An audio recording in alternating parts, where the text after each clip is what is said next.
Primero quiero partir de un buen diagnóstico para no solamente hablar de lo que estuvo mal, sino qué podemos hacer, cómo podemos, competirle a Morena, porque está complicado. Todos los que estamos aquí sabemos que no es un hueso fácil de roer.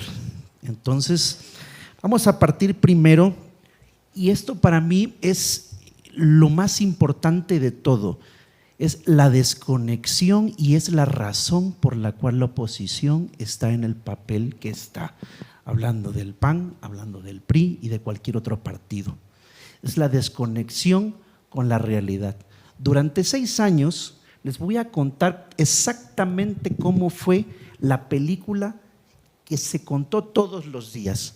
El presidente salía en la mañanera y decía algo, lo que fuera, cualquier cosa que se le ocurra.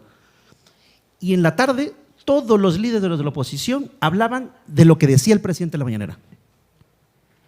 Y eso es lo que sucedió los 6 años, todo el tiempo. Y los medios replicando lo que decían, pues obviamente desquitando el chayote de convenio de comunicación, ¿no? Ahora, ¿cuándo escucharon ustedes hablar a la oposición? Y aquí es cuando voy al tema de la desconexión. Hablar de lo que cuesta una hipoteca, hablar de la renta, lo que paga la gente, hablar de cuánto cuesta tener a los hijos en la escuela, la luz, la electricidad, el ingreso. ¿Cuándo ustedes vieron a la oposición hablar de los problemas reales que tiene la gente? Se los voy a poner fácil. Voy a acomodarme aquí. Se los voy a poner fácil. En este país hay 40 millones de mexicanos en pobreza.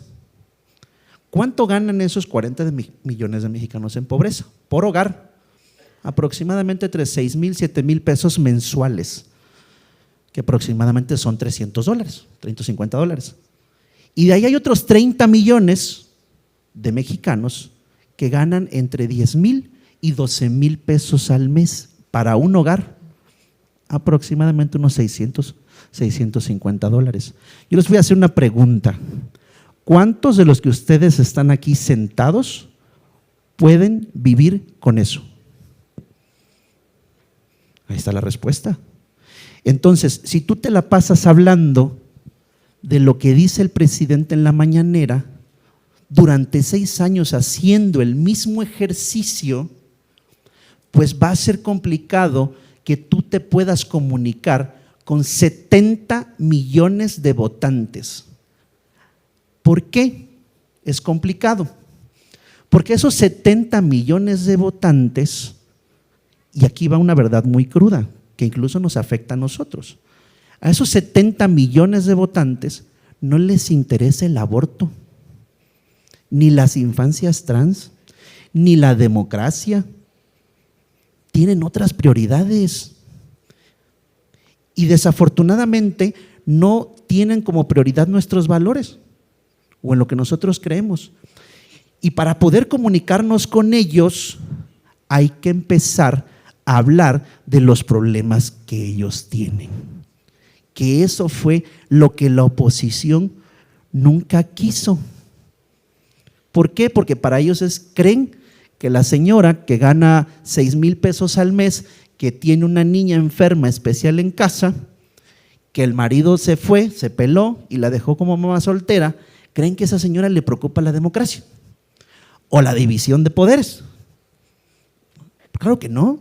Entonces es imposible comunicarse con esa gente, que son 70 millones de mexicanos, si no hablamos el mismo idioma. Ese es el primer diagnóstico, el primer error. De ahí tenemos en los partidos una carencia de identidad y de valores. Si ahorita ustedes se suben a cualquier taxi de aquí a la Ciudad de México y le preguntan, oigan, ¿cuál es el partido de derecha aquí en México? Le van a decir, bueno, quizás el PAN, ¿no? Pero la realidad es que tanto el PRI como el PAN han perdido esa identidad. Y ojo, la identidad y la ideología no te dan ninguna ventaja política en este escenario de México. Eso es muy importante, se los voy a detallar.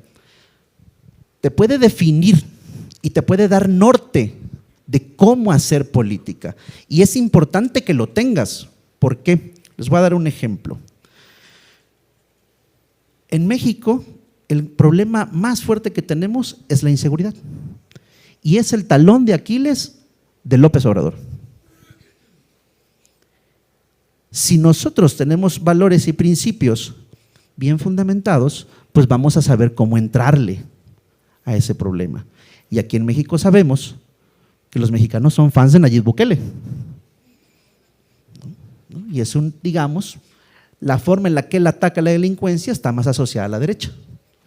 Y la forma en la que el presidente ataca la delincuencia está más asociada, digamos, a lo que pareciera un pacto con el crimen, que no está dando resultados. Y ahí hay una bandera, porque la gente sí se sube a la combi y la asaltan. La gente sí va al banco y saliendo la asaltan. La gente sí va a retirar su nómina del cajero y ahí la está esperando atrás una rata con una moto para poner una pistola. Esos son los problemas reales de la gente y ahí es donde se puede entrar. Pero si no tenemos ni ideología, ni norte de por dónde hacer y nos las pasamos hablando del presidente, pues es muy complicado que podamos comunicarnos con esos 70 millones de personas. Ahora, ¿qué no debemos de hacer? Y ahorita voy a pasar el qué podemos hacer para que vean que no todo es negativo. Simplemente les quiero decir que hacerles un diagnóstico. La candidata a la presidencia, la presidenta electa, tuvo 36,900 millones de votos, aproximadamente casi 37 millones. Y Xóchitl tuvo aproximadamente 17 millones. Estamos hablando de que la gente, nos guste o no, vota por Morena, punto. Y si nosotros queremos gobernar este país, porque los cambios se hacen desde el gobierno, no desde la oposición. La oposición no cambia nada. Las cosas cambian cuando llegas al gobierno y queremos gobernar. Si estamos aquí para hacer oposición, pues estamos perdiendo el tiempo. Estamos aquí porque queremos gobernar. Entonces, si queremos gobernar, necesitamos jalar votantes de Morena. ¿Y saben cómo no vamos a jalar votantes de Morena? Hablando mal de López Obrador. Yo les quiero hacer un reto. Quien haga campaña sin hablar de López Obrador, compite. Es complicado, porque es seductor hablar de López Obrador. Da medios, da cobertura, pero no da aceptación con el pueblo. Al contrario, miren a Xóchitl. Se le pasó hablando toda su campaña mal de López Obrador y van la vergüenza que hizo. Entonces, si ustedes van a iniciar un proyecto político, agarren una hojita y enlisten todas las cosas que ha hecho Marco, Alito, Xóchitl, Claudio X González, todas las cosas que dice Enrique Krause, León Krause, Loret. Pongan una lista y no hagan absolutamente nada de lo que ellos hacen.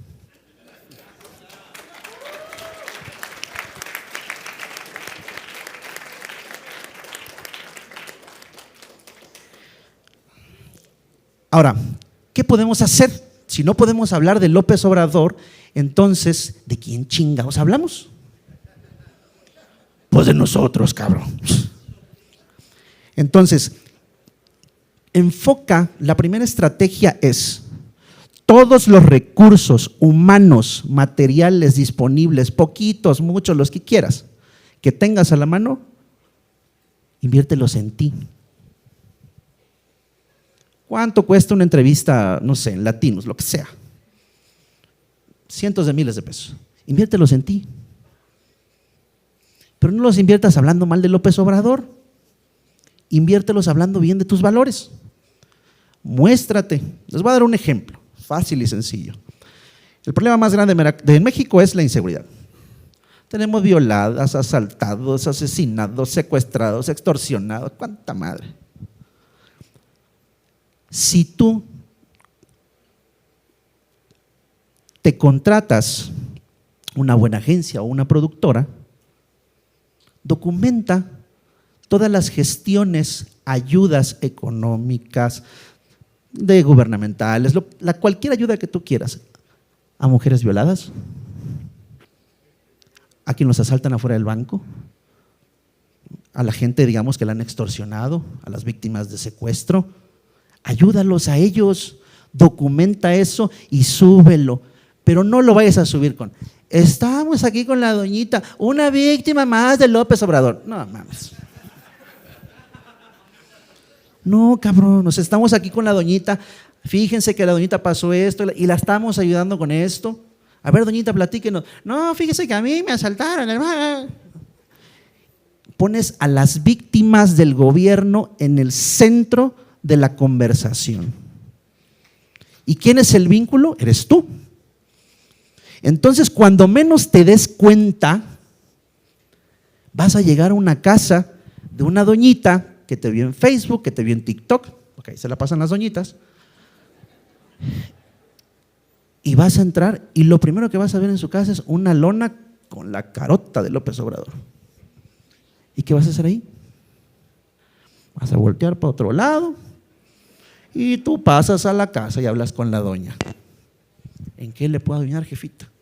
No, fíjese que es, y la ayudas en la medida de lo posible. Nadie espera que tú tengas los cientos de miles de millones del gobierno para que resuelvas.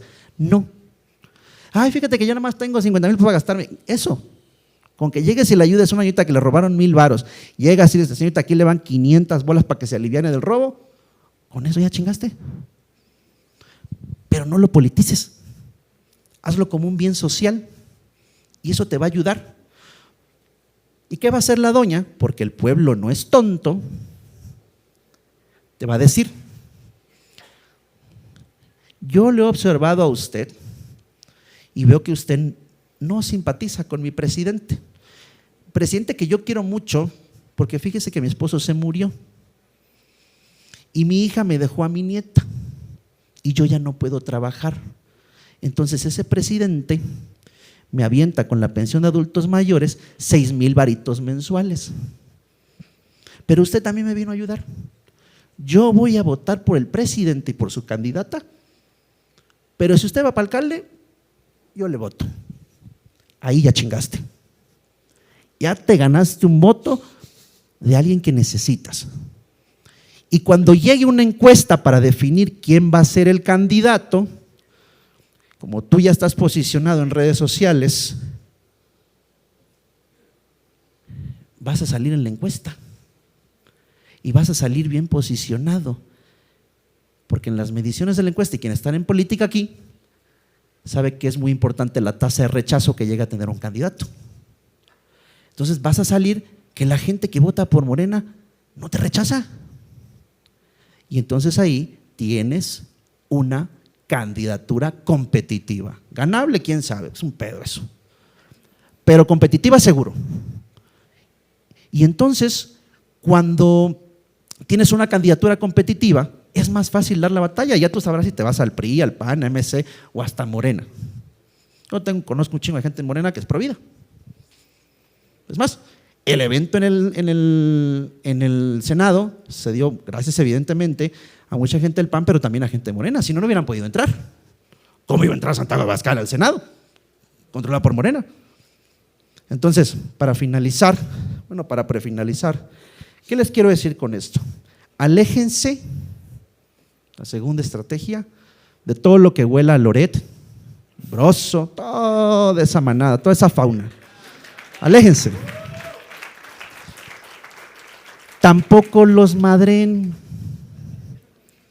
que no les gane la emoción, porque sí hay por lo menos 17 millones de votantes que se sienten identificados con esas narrativas y tampoco nos vamos a pelear con ellos, ¿no? Vamos a construir una campaña positiva para nuestra imagen, porque el proyecto somos nosotros, que vamos a conseguir una candidatura. Nuestro proyecto es una candidatura competente. ¿Y qué tengo que hacer para eso? No pelearme con Morena, dejar de hablar del presidente y no pelearme tampoco con la oposición. Nada más alejarme de ellos y no hacer las mismas tonterías que ellos hacen. Ahora, ¿esto significa que debamos abandonar nuestros valores? No. Cuando nos pregunten: oiga, señor, ¿usted es de derecha? Sí. ¿Usted es pro vida? Sí. Pero que esa no sea su bandera de campaña. Porque recuerde que el aborto no es el problema de 70 millones de mexicanos. Nos guste o no, no es. Y necesitamos el voto de esas personas para poder hacer un proyecto competitivo. Y yo por último les quiero dar un ejemplo. Cuando Eduardo se intentó inscribir y competir por una candidatura independiente, dice el INE que solo fueron válidas 167,000 firmas, creo que sí, por ahí dijo la cifra, ¿no? Y en realidad se habían presentado 200,000. El PAN tiene 270,000 militantes. Nosotros, sin el mismo dinero, sin los 2,000 millones de pesos, dato real, que reciben de prerrogativas electorales, y con solamente 90 días de campaña, juntamos 200,000 firmas, 200,000 militantes en 3 meses.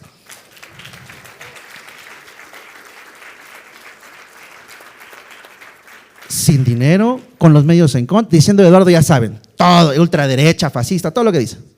Y aún así, en 3 meses armó un proyecto. Ahí está un partido, cabrón. Nada más falta que ese partido empiece a enarbolar no solamente los principios que defiende, que están muy bien y que hay que seguirlos defendiendo y nunca negarlos, pero hablarle a los 70 millones de mexicanos que no le hemos hablado. Y entonces tenemos un proyecto competitivo. Y a caminar las calles que no tienen drenaje, con tierrita, mancharse los zapatos, saludar a la doña y todas esas chingaderas que hacen los políticos. Di pedo, toca, ¿no?